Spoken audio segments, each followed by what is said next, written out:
Hey guys, welcome back to the channel. It's your boy Roddy. This video is gonna basically go over what not to do and what to do, show you the tools that you're not supposed to get, so this way you make your life way much easier.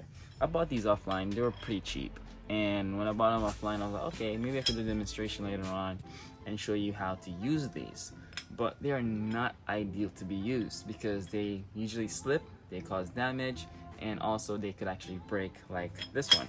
So right now you can notice this is not turning, and let me get the other one to show you what really happened. Alright, so right here, let me get rid of this. Right here I have, which is supposed to be something that's together, but it's not. So what ended up happening is that I had to cut this off from the shock because it cross-threaded. So you can see where it cross-threaded, it's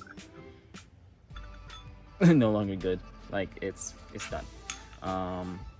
So I had to really cut it off, and let's get into the video where you can actually see where this happened. And you should not do this. Not only that, do not do it at the time that I did it, because I was fighting against time, I was fighting against the dark, and I was fighting against the mosquitoes. Yes, they were out that night. And let's am I that tall? Anyways, let's get into the video.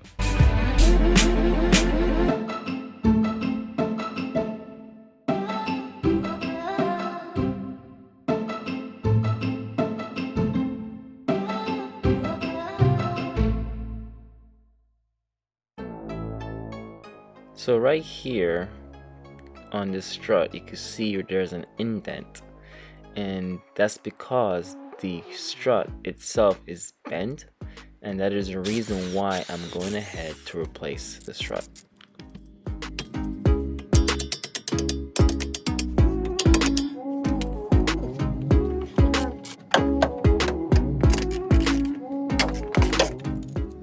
Right here I am setting up the tool on the spring, so this way I could compress the spring to remove the strut tower from the strut.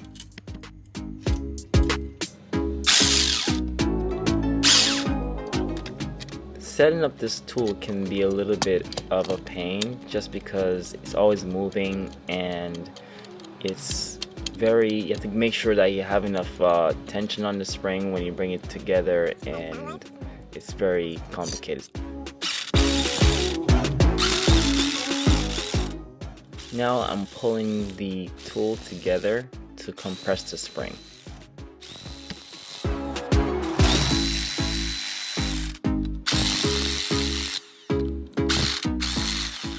Right here I could tell that the tool was binding, and I was like, oh no, it's gonna be hard to come off.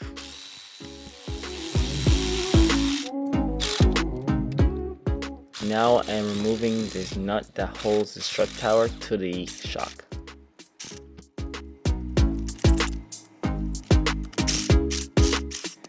Now whenever time you do this, you gotta make sure that bearing that I just pulled off, that it's not damaged when it reinstalled everything together.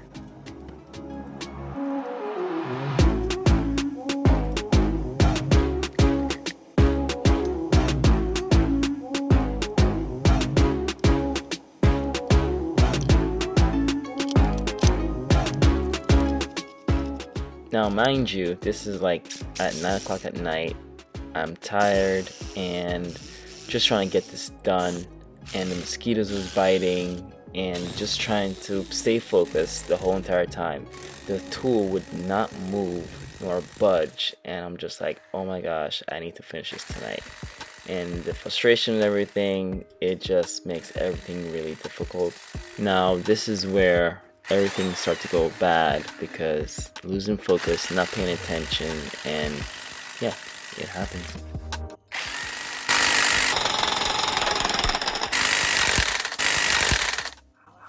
Now this happened because I was so focused on getting the tool off because it's binded, and I thought my finger was on the spring, and when that last part slipped I was like, wait a second, and yeah, it slipped before I could even think about moving fast enough, and yeah, it my finger got caught. This can happen using this tool right here. I was trying to use the extension because I was just like, man, I need to get this thing off, because it was pretty tight, but it was not as bad as I thought it would be. So I survived. What just happened is that my hand got stuck in between the two parts of the tower. So this is a rotating tower, and I can't rotate it right now because it's not sitting properly, but I'm gonna let it sit here for a while. So if you noticed, my finger got caught in here right at the top because this tool here slipped. And what caused it to slip is that when I was removing it, they cross-threaded because there's so much pressure on there. So they wore out. So when I was trying to remove it with the gun, it wasn't moving.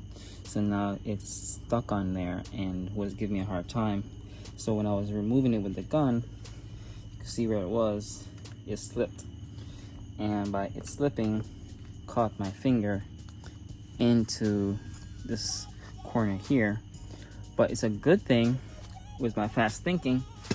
I was thinking of using a pry bar, that wasn't working. So I decided to use this tool, you can see. So this is my my cut tool. And what I did was I went in and put it between and kind of separate it. Oh. It's kind of late and tired. Still in pain, but it's okay. So you can see. So I went inside of it with my finger inside, of course, and I separate it to remove my finger. So yeah, I wouldn't be using these anymore. These are done, and in the future I will be getting the proper tool to actually go ahead and do this, because this is not that safe. It's a cheaper alternative, but this can happen. So I recommend not to use this if you're not ready to get your fingers crushed. So I'm gonna go ahead and remove these. I'm not sure how I'm gonna get them off because they're really on there, because both of them are like really bind. So I'm gonna have to figure out how to get these off. All right, so let me go ahead and do that. Right now, I would say go ahead and smash that like button and subscribe to the channel, because I don't know what other YouTuber would actually show you this footage of them getting hurt and smile after the fact. Alright, so go ahead and show your love and subscribe to the channel, and let's finish up here.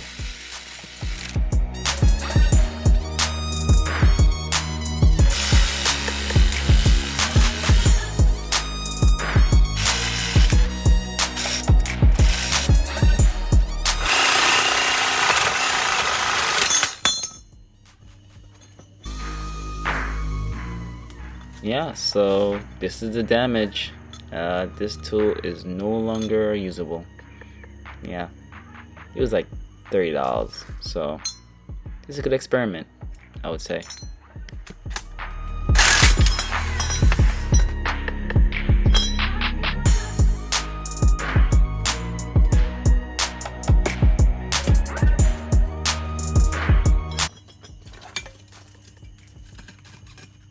Right here, I'm just testing the bearing, and that's a bad bearing.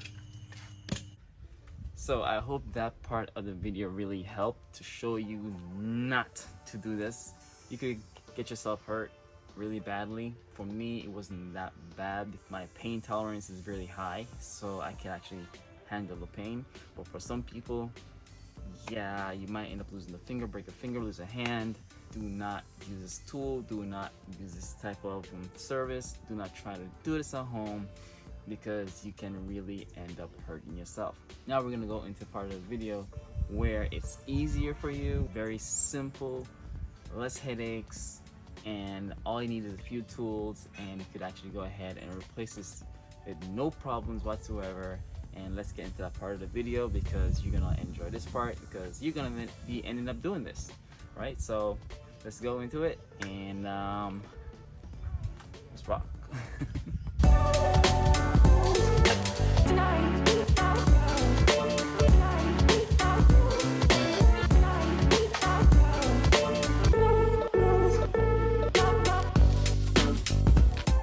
How easy is that? Remove the old one, install the new one. Yes, it might cost a little bit more, and whenever time you change a shock component, you have to do both sides.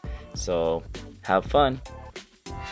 Hope this video helped, and that this way you know what procedure to do and what procedure not to do. And I hope you like, share, and subscribe, because it really helps me out if you do that.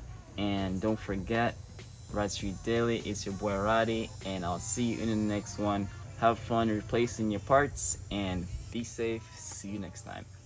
Peace. Whoa.